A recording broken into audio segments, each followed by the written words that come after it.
Okay, hello, Facebook land, and anyone else who's watching. It's Neil here at the Music Centre. Delighted, as part of Inspiration Week, to be joined by Huw White, who is an incredible composer and a musician, and also an incredibly old friend. So we can get talking about the waltzer in a little bit. But hello, Huw. How are you doing, Hi, man? hi Neil, I'm good. How are you? Nice to see you. Yeah, you too. Yeah, I'm doing all right. I'm doing all right. So you're coming to us from your home studio in Birmingham. Is that right? Correct. Yep. Correct. Got married into Birmingham about 5 years ago after a Okay. lengthy stretch in London. So yeah, this is now where I do business, and everything happens here. So The magic happens there in it your. does. You got how many screens have you got going on?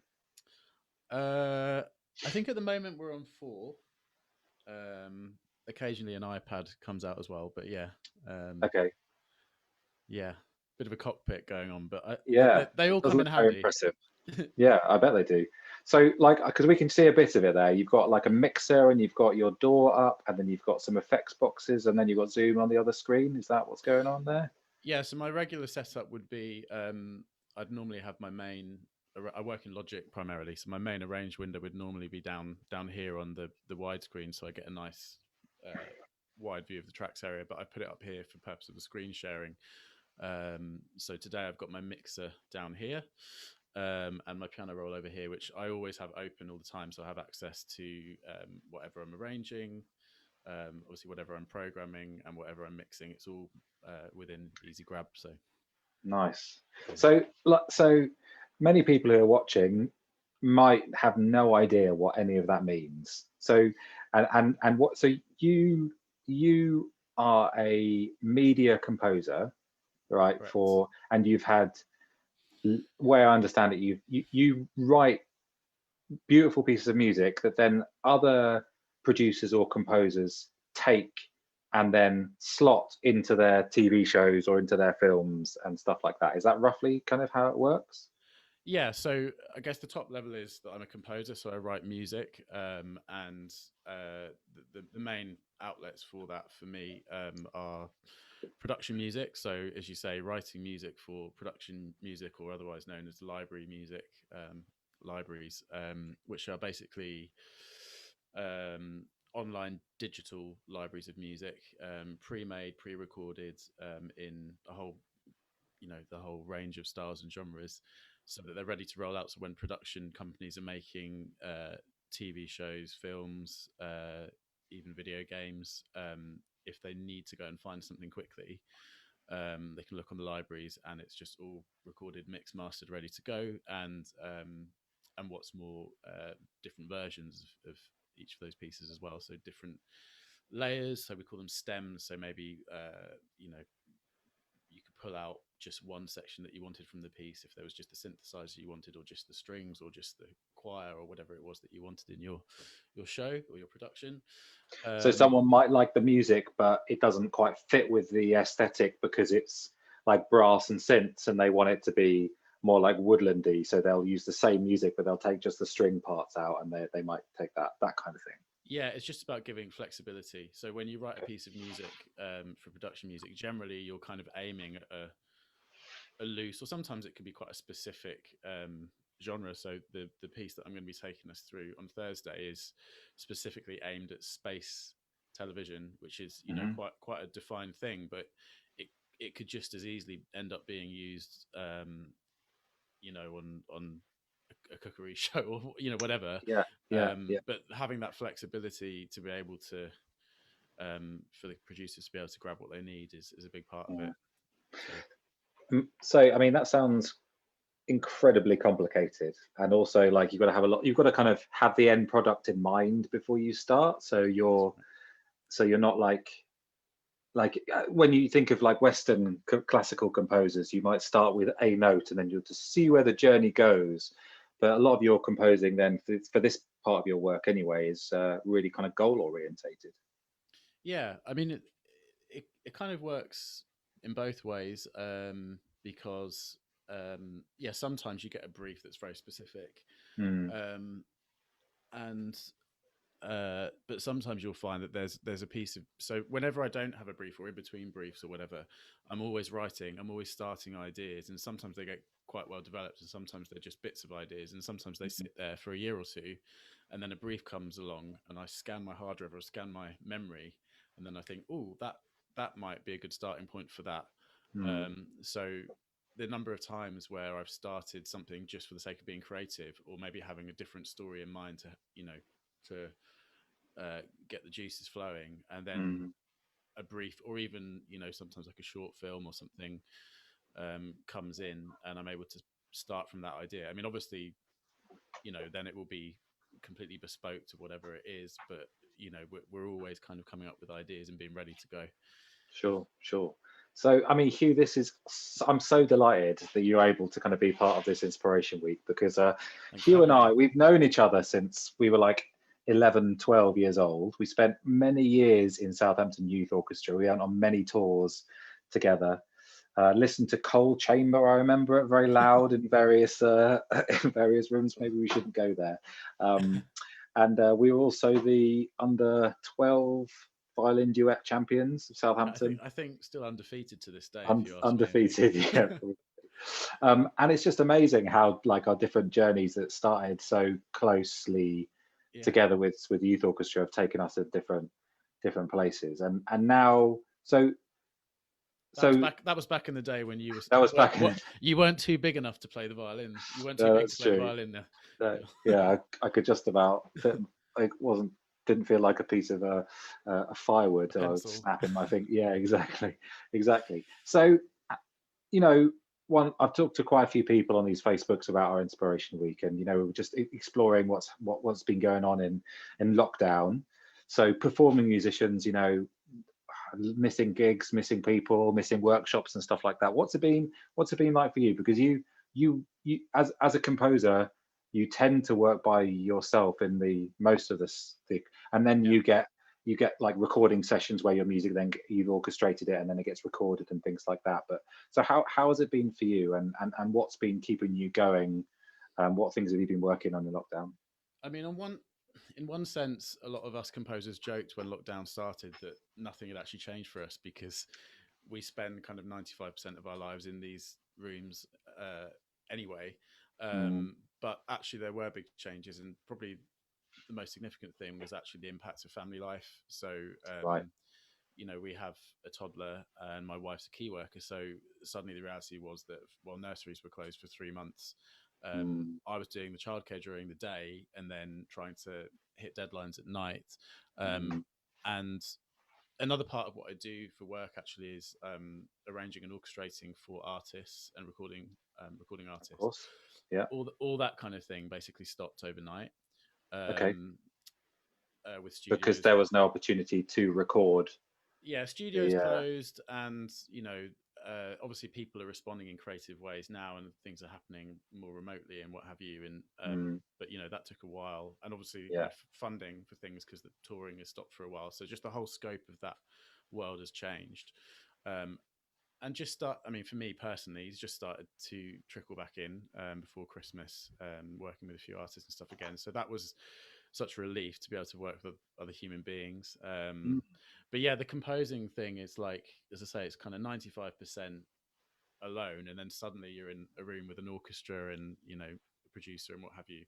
Um, but that social side of things obviously has not been there. So this particular piece that we're looking at on Thursday, we have already actually recorded the orchestra for it. I'm not going to have mhm, it in this session because I haven't received the files back yet. But that was done online over Zoom and an audio feed. So that was kind of new experience for me. I remember seeing the photos of that of you Yeah. sat there and then listening online. Um, okay, so so you've had these. So there's one track that's called Mission Control, isn't it? Is that Hmm. right? That's the one we're going to dive into as well. Yep. But before we listen to a bit of that now, you were telling me there's another track that you have got, which you just was it off your own back? You just decided I'm going to make a track to kind of see me through bits of lockdown. So the first job that I handled during lockdown, and this was literally when it was burning the candle at both ends. So kind of crazy toddler during the day, and then a few hours into the night composing. I was fortunate enough to get a commission from Universal Production Music Okay. to write a trailer, a family adventure trailer. And that's what I can show you today. It's currently on the front page of my website, which is handy. Okay. So Yeah, I'd love to hear it. if you want to check out a bit more of what I do and a bit of my history, you can find a bit more up here. Can you see that? No, we unshared the screen, didn't we? So if you'll have to just reshare it. Oh yeah, sorry. Yeah. My bad. Yeah. And it's huwwhite.com, isn't it? That's correct. the huwwhite.com. And it's HUW, not HUGH. I'm a Welsh. Well, my mum's Welsh. You got Shout that out now? to the boyos. Yep, I got that. So I'll play you a bit of this track. It's only 2.5 minutes. This is literally was all produced from this this little studio at our house, using sample libraries and synthesizers. And yeah, so here we go.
Hugh, that's so great. Thanks, man. That's just absolutely monster. Just the idea that someone can start and then make all of that, which sounds so epic and so well crafted. Like, yeah. How do you feel about listening back to it? I'm happy with that one. I have to say, I'm Yeah. happy with that one. I think also the circumstances that it was done in, I think probably fueled the creativity, but also means that I'm especially happy with the result. I think with that one. Okay. Yeah, well, you should be. It's bloody good. A Wondrous Tale. It was called. I should have said. Okay. Wondrous Tale. So really that's now up on the Universal Trailer Series library, which means that it's available for placement anywhere. I mean, obviously the hope and the idea is that it will be used in a film trailer, but it can be used in anything. Already has been used in a few places actually. So okay, yeah. So something like that. I don't know. So when I was adding your website to the comment stream on Facebook, when it comes up with the a kind of a picture of the website, it Hmm. came up with Top Gear. So All right. Yeah. so a piece like that, someone who's like doing Top Gear or whatever, they'll look for a really dramatic piece of music and they might come across that, and then they'll Right. essentially license it for Yeah. for their bit of TV or film. Exactly. So that Top Gear will have come up because a few years ago, I did another trailer album for EMI, well, Juice Music, which is a label under EMI, and yeah, one of those was picked up and used in Top Gear, just in a kind of brief sequence. So yeah, Man, that is, yeah, great. So you've got a young kid, and you've got another one on the way. in March, You've got a yes, beautiful wife, I do. and you've got your home studio, and you're. So how is it feeling being a composer, like right now in the climate? And I mean, if you were to speak to your like 14 or 15-year-old self and say this is where you'll be when you're in your mid late 30s, what would you be thinking? Like, is this something you've wanted to do for ages, or like did it Yeah. just like kind of happen? I've definitely been on a bit of a round the houses journey with it, Mm, as you know, mm, um, and I think all of those things are culminating. I don't. I hesitate to say culminate because I'm aware of my place in the big scheme of things at the moment, which is that I have some great opportunities, and I'm obviously like um, account it as such a blessing that I'm able to get up and do this every day. Um, but I don't want to give the impression that there's this place where you've suddenly made it, or that it's easier yeah, than yeah, it is. Like choosing to do music as a living, particularly in this day and age, and particularly in this climate, is a really really difficult thing, which you have to mm, be willing to make a lot of sacrifices for. yeah, And and, and yeah, be very resilient, right? Because yeah, because I know in the past you've done some, you know, you imagine like I was chatting. There's another lady who's doing one of the workshops, Hannah Williams, who's yeah, on The Voice, and she's had some great opportunities. Like she was sampled by Jay-Z and things. And we were talking about the arcs of her career. You get these big opportunities, and then you think that the ball is gonna keep rolling, and then they don't. And I know like for you, you've been on Michael Kiwanuka's album. You've hmm, had you've won awards for your kind of short film music, and you've had your music over a lot of kind of TV and stuff, mm. and you're just having to keep putting the music out there. You kind of keep Yeah, getting them up every day. yeah, exactly. I think it's a complete illusion that you get that big thing, and then then you're going to be a superhero and you've made. It's just not like that. It's work, and it's you have to do it because you enjoy it each day. Yeah. There's no other reason, because it's only your work each day that's going to maintain it, and also kind of not recreating yourself, but kind of being prepared to you know if the industry takes a redirection, which it does Mm, frequently and particularly has at the moment, to accept that some things are going to change, and you're going to have to be creative in finding new lines of work, uh, to be able to do it in a way that you still enjoy and you're still creative. So, for a brief sort of, sort of went round the houses, a kind of brief overview of that is that growing up, I was, as you know, mhm, classically trained, and played with you in Southampton Youth Orchestra and what have you, and got heavily into rock in my teens, which actually was really helpful for developing my ear, because up until that point I'd only read sheet music and played the piano as well. But at that point, I started realizing that you could figure stuff out from records and work out the notes and play along, and I loved that, and that kind of led to a kind of natural progression into jazz music, which was the kind of big love of my life for, well, the next 15 years, really, from my teens. So mm, I eventually made my way to London to study at the Royal Academy of Music jazz course, which is was a wonderful opportunity. And then from there, just kind of fell into gigging. Basically, I was for a number of years I was kind of on the jazz scene in London, but with my classical background and my kind of interest in different genres, it was kind of only a matter of time before I'd begin to start wanting to piece them together, and that led mm, to basically arranging. And I got some, yeah, I kind of ended up getting some quite nice opportunities quite quickly in terms of arranging for different artists. and one of those being my friend, my flatmate at the time, Michael Kiwanuka, who was just kind of on his way up. He was a contemporary of mine at the academy, and that, yeah, as you say, that led to being able to write the arrangement on the title track of Love and Hate, which was a #1 album. So that um, kind of goes to kind of emphasize our previous point of like that was a great moment, you know. And you might think as a kid, wow, would I ever be involved with a #1 record? I mean, I never would have thought that would happen, but those Mm. things happen and then they pass and then life continues and you Yeah, have a life family and you have continues. responsibilities, and Yeah. you can't take anything for granted or have any sense of entitlement regarding the Mm. future. It's just about, okay, that was a nice moment. It was great Yeah. to be part of that with my friend, celebrate him. He's still doing amazingly, God bless him. And Mm. then you just you carry on and you find ways to make it work. And at the moment, this is something that I've kind of, not completely by accident, but through seeing where the doors have opened and just pushing them and following them, that this is what I've ended up doing. I'd love to write more music directly to picture. Um, Another great kind of opportunity I had within the last 2 or 3 years was being the assistant to Segun Akinola on Doctor Who. Mm. Um, he's the composer for the new composer for the last two series. So Mm.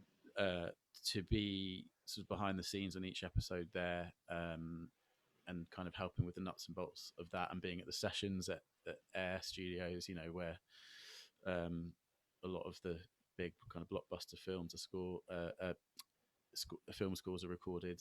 Hans Zimmer, the works. So you know, um, so yeah, lots of these different strands that you just kind of hold and try and move forward with.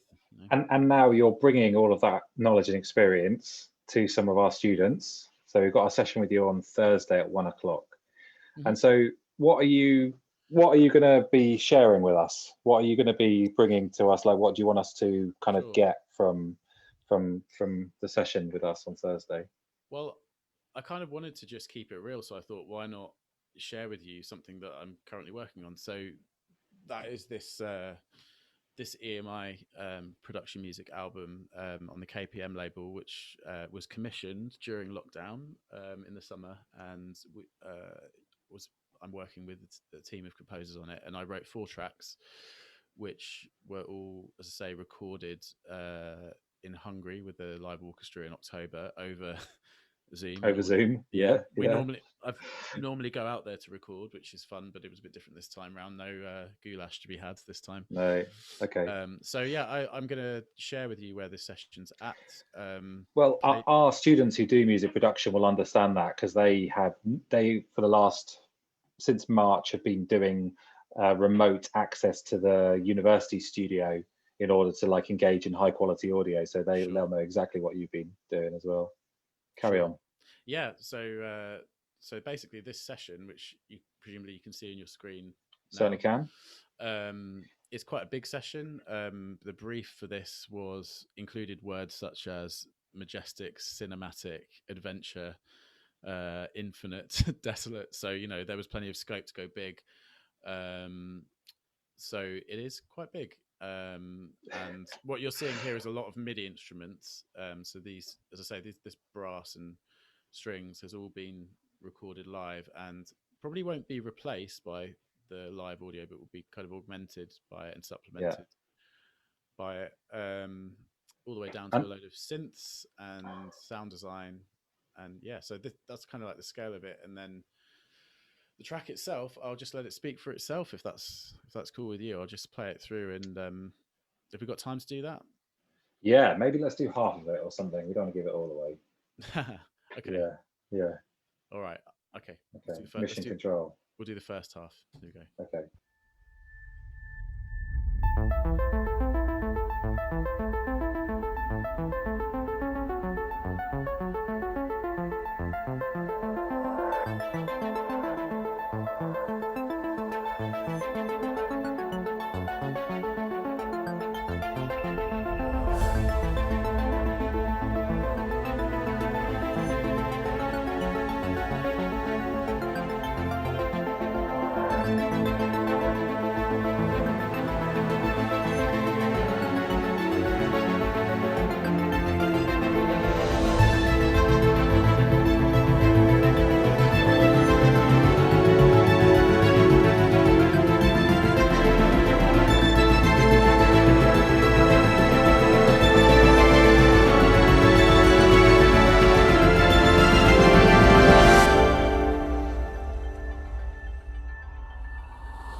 I'll leave you guessing there. Yeah, man, that is monster. So I mean, that's totally different in its like aesthetic from the other track. So this is a yeah, totally different because of I guess your use of synths. Yeah, Um, I guess. Yeah, I mean, the one thing they have in common is that they're both pretty big yeah, and loud, uh, yeah, and not everything I write is. Although I do tend to kind of deviate. It's probably the right word towards the yeah. maximalist approach. You know, I love. What was that beautiful album that you did of strings and piano music? I remember the arrangements of that was a couple of years ago. I can't remember what it was called. Really delicate string arrangements of piano. Anyway, forget that. Yeah, I mean, Yeah. yeah, that it's not all huge is the point, but yeah, this particular the main difference between this track and that track is that in terms of instrumentation is that it's the other track's a trailer that was largely percussion driven. Hmm. So once it gets, and obviously like the synthesizers in here are meant to reflect that kind of like sci-fi, well, not even Yeah. sci-fi, just science fact element of being in a mission control room, being in a space shuttle. You know, like the science that goes behind putting Mm. people into space and exploring space. But Well, also, you've captured it beautifully. thank you, man. Yeah. I Yeah. mean, I'm going to talk a lot more about this on Thursday, but yeah, the idea is to kind of fuse that with the this kind of scale of the sense of grandeur and emotion that the orchestra brings with that. Um, so That must be quite exciting to finally get your hand on those recordings to like mix it oh, I can't wait. all in. Yeah, I It's bet. actually really frustrating because of again, probably because of COVID, that stuff is a bit Just gets slower. delayed. So you recorded in October, so they are somewhere. It's just they haven't made it to you yet. Right, and there's some other Yeah, stuff. There's some other stuff going on which is a bit more kind of like top secret that I probably can't of mention in terms course. of why it's taken a bit longer. But yeah. Yeah, So, but yeah, as you say, like I'm itching. I'm itching to I hear it. bet. I remember on the day the 15 or 16 brass players that we had tanking it was quite even from however many 100 miles away it is here was quite Yeah. fun to hear. So It is amazing that you can get the really low latency, high quality audio um, yeah, I mean through the. it was definitely a challenge. I mean, obviously technology is incredible that you can do that at all. It was definitely a Mm, challenge not being in the control room, mm, and just kind of being in cans is just such a different. I went between my cans and my monitors to try and make sure I wasn't getting kind of like I was getting a good sense of perspective and not getting like yeah. boxed in. Mm, But it was definitely. I mean, to be honest, that's something that's not unusual in the library world anyway, and in the composing world. For plenty of composers will do sessions like that remotely anyway, just remotely. because of Yeah. deadlines and because of Yeah. I um, imagine you've done that before, haven't you? You're working on this. You're like, I really need a solo violinist to finish this. So you like ring up somebody, and then they record it remotely, and then send it over to you. I'm sure yeah, that. absolutely. I've done that in Yeah. normal times, plenty of times, and actually. We're speaking about Michael's album, Love and Hate, a few years ago. The music business does move, it can move slowly for a long time and then suddenly move really quickly. Sure. So like I knew that arrangement was coming for months and months, and then at the time when it was like it's happening now and the recordings Hmm. next week, I was out of the country, and so I did the whole thing on a laptop remotely, ironically in Uganda, which is Yeah. Michael's kind of nation of heritage, which was quite Right. nice. So Nice bit of yeah, synergy. exactly, yeah. Um, So my look here. Yeah. Go on. I was Carry just on. gonna no, I was just gonna say my wife is the CEO of a charity in Uganda, which Kids is Club why I'm there. Kampala. Yeah. And that kind of comes back to the sense of perspective that I was talking about earlier in terms of the music industry and the music business and working in music is very much a choice, and it's not if you're seeking it for kind of the glamour and all that side of things, it's probably not going to last that long. And the reality is that when lockdown hit, my wife runs a charity that really needed help at the time, and you have to have the perspective, to see, well, this can wait. That Mm, actually, that music is really, or should be really, about love more than anything and expressing our humanity. So I think mm, trying to hold on to that, especially when it can be such a cutthroat industry, um, you know, is really paramount, I think, Really important. Yeah. if that makes sense in any No, way. it does. It does absolutely make sense. Yeah, absolutely does. We get so focused on what we're doing to be able to step back and see the bigger picture is, And it's that can really feed your creativity as well, and it feed your yeah. artistry. You know, Okay. Yeah, I yeah, could definitely see how that happened. Look, Hugh, we've taken up loads of your time. Thank no you for being worries. so generous. It's okay. Yeah, thanks. Really great to chat with you, to catch up, and to hear your stuff. And I'm really excited for the session on Thursday. I Likewise. can't wait to see what our students make of it and to delve I'm deeper going to look at into your face in the camera now rather than, yeah because your than face that is one on the over screen, but I'm going to pretend that you're over there. over there. Okay, you could. And from live from Hugh's studio. Yeah, exactly. Yeah. Anyway, so thanks so much. And yeah, look forward to seeing you on Thursday. See you on Thursday, mate. Take All care. right. Cheers then. All All the right. best. Bye. Ciao.